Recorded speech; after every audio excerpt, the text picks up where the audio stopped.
Hello, we're with Linda McKendry of VMP Consulting Limited. Hi Linda, how are you? I'm fine, Yvonne. What does VMP mean? VMP stands for Visual Merchandising Presentation. This is a term, VMP is a term used in the industry where merchandisers are working together. It's not a term that's commonly used, but I decided to make it a term that would be more commonly used amongst merchants who want to get into merchandising. Linda, what kind of work do you do? Essentially, we do consulting, instructing, and public speaking in the science and art of merchandising and display.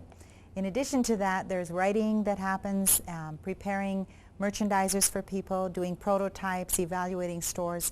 Different things come under different categories depending on the service that the client is looking for, asking for. What changes have you noticed in retail and wholesale? What we're seeing in retail, firstly, is the amount of competition that they're feeling, the pressure from internet selling, selling online, catalog sales, direct order sales. Things like that are taking the bricks and mortar idea of retailing and making a lot of retailers feel very insecure. What I tend to tell them is that they have to remember that there is no such thing as a transponder that's going to turn product that's seen on a screen or in a catalog into reality. All of those companies still have money-back guarantees because they know that once the customer sees it, touches it, feels it, they have to have an opportunity to send it back if they're not happy with it. In the bricks and mortar experience, the customer comes in, they can see it, feel it, touch it, smell it, if it has a fragrance. And so this is where the retailer still has an advantage over those other types of marketing. What would you say is the number one problem in merchandising and why? The number one problem in merchandising has always been what I call either rise and shine or light and height. In other words, putting the maximum amount of product in prime selling space, which is from waist to eye level, where the customers can see it and handle it more easily. The other thing is lighting. Light is life. So if products aren't lit properly, they have a tendency to look dull or dingy, or any of the finishes on them, the textures, is not visible. So some of the key features of a product a lot of times aren't being appreciated because the lighting isn't working. Is there any trade or profession that you would like to send a strong message to where merchandising is concerned? I would send a strong message to architects who are designing retail spaces to pay more attention to the lighting. And an example of that would be putting plug-ins in the floor that are flush when they're not being used, so that a merchant can put an island display in the middle of an aisle and still have the lighting that they need there.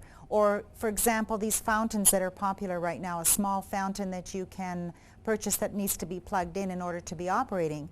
Well, retailers cannot have extension cords running all over their stores. So that's just one example of where an architect can make a difference in terms of the design of a retail space to make it better for the merchant. Linda, what has been the most favorite project that you've enjoyed working on? I think the project I enjoyed the most would be a small gift shop that was in a small community where it was beginning to look a lot like a secondhand store or flea market. The reason was because they were bringing in a lot of consignment materials on account of the fact that their sales weren't up enough to give them the money that they needed to purchase. They got together and they had me come down to do a little seminar and a little session for them to train them and give them some ideas on what they could do in their store. From that, they turned around, and after using the principles that I teach, their sales went up about 600% within the first 2 or 3 weeks because I called them back to find out how we had done. In some cases, because they were so limited in the product they had, we had to get out gift bags and tissue paper and do things that were filling up the shelves to make the store look really full of product and look interesting and attractive, but at the same time not having them spend any money because they didn't have any. The other thing that happened, which was really interesting, is one of the vendors came in and was actually prepared to repossess some of their product. Upon seeing all the changes that had been made in the store and the new atmosphere that was there, they not only didn't repossess, they increased their credit line and they were allowed to buy a whole lot more product to put in their store, and that essentially is what it took to get the ball rolling again for them. So I believe that in their case, the merchandising and the principles that I teach help them to stay into business and not have to go into bankruptcy. Over the years, you've had a number of challenging experiences, I'm sure. Is there anyone that sticks out in your mind? Sometimes it's even more challenging to work with a very large store where you have a lot of staff. The reason being that there are more people then that have their own ideas about how the merchandising should be. Often in a large store like a department store, you have people that have been there for a long time. They feel very possessive, have a sense of ownership over their department. They don't really appreciate someone coming in from the outside to tell them the changes that need to be made. The neat thing is that once we demonstrate the changes, they can then see how it increases the sales, it increases the selling experience, and then they are more motivated to make the changes that we need. But that really is challenging. Following trends or fashion in the retail environment, is that critical? I believe that in retail, especially where it comes to home decor, gift and tableware, linens and things like that, that they need to be fashion-minded. The thing is that even if you aren't in a fashion product, your store needs to be fashion-minded. If you don't reinvent yourself on a regular basis, your customers will start to take you for granted. This is sometimes as simple as painting your walls. If they were dark, make them light. If they were light, make them dark. If they had no color, put some color in them. The other thing is refurbishing your fixtures or even rearranging your store and moving things around. This is very, very helpful in maintaining a trendy fashion look, even if your product isn't necessarily a trendy fashion product. Linda, I understand that you've done a number of gift shops for hospitals. Is this a very unique environment? Hospital gift shops are also changing. They used to be where the little booties and bonnets were knitted up by the auxiliary ladies and were presented to or made available to the new moms and that kind of thing. But now gift shops are becoming the mainstay of revenue in helping hospitals to get some of the revenue that they need. As we have government cutbacks and other things happening, this is putting pressure on the hospital gift shop to become more professional, in which case they have to use some of the latest merchandising techniques as well. So that change is there. You're seeing it going from volunteers are still running the shop, but you're actually seeing paid personnel as buyers and managers in these stores. So far we've spoken about the retail environment. How about the corporate aspect of your business? That's an interesting question because a lot of large chains have their own merchandising people that work within the corporation.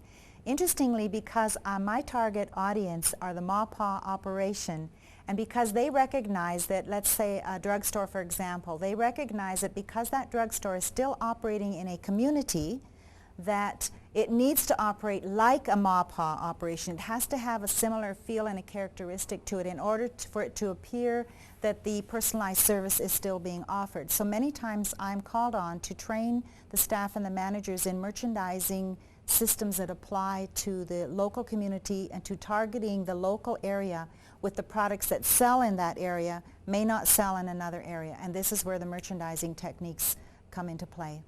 Linda, I know you've worked with business associations. Exactly what is it that you do for them?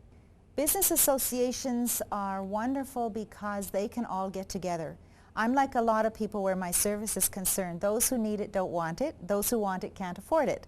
So a lot of times when you get a group of businesses together as in a downtown business association, they can then pool their resources, sell tickets, however they want to do it, and then they have me come in and do a seminar for the whole group and for the whole town.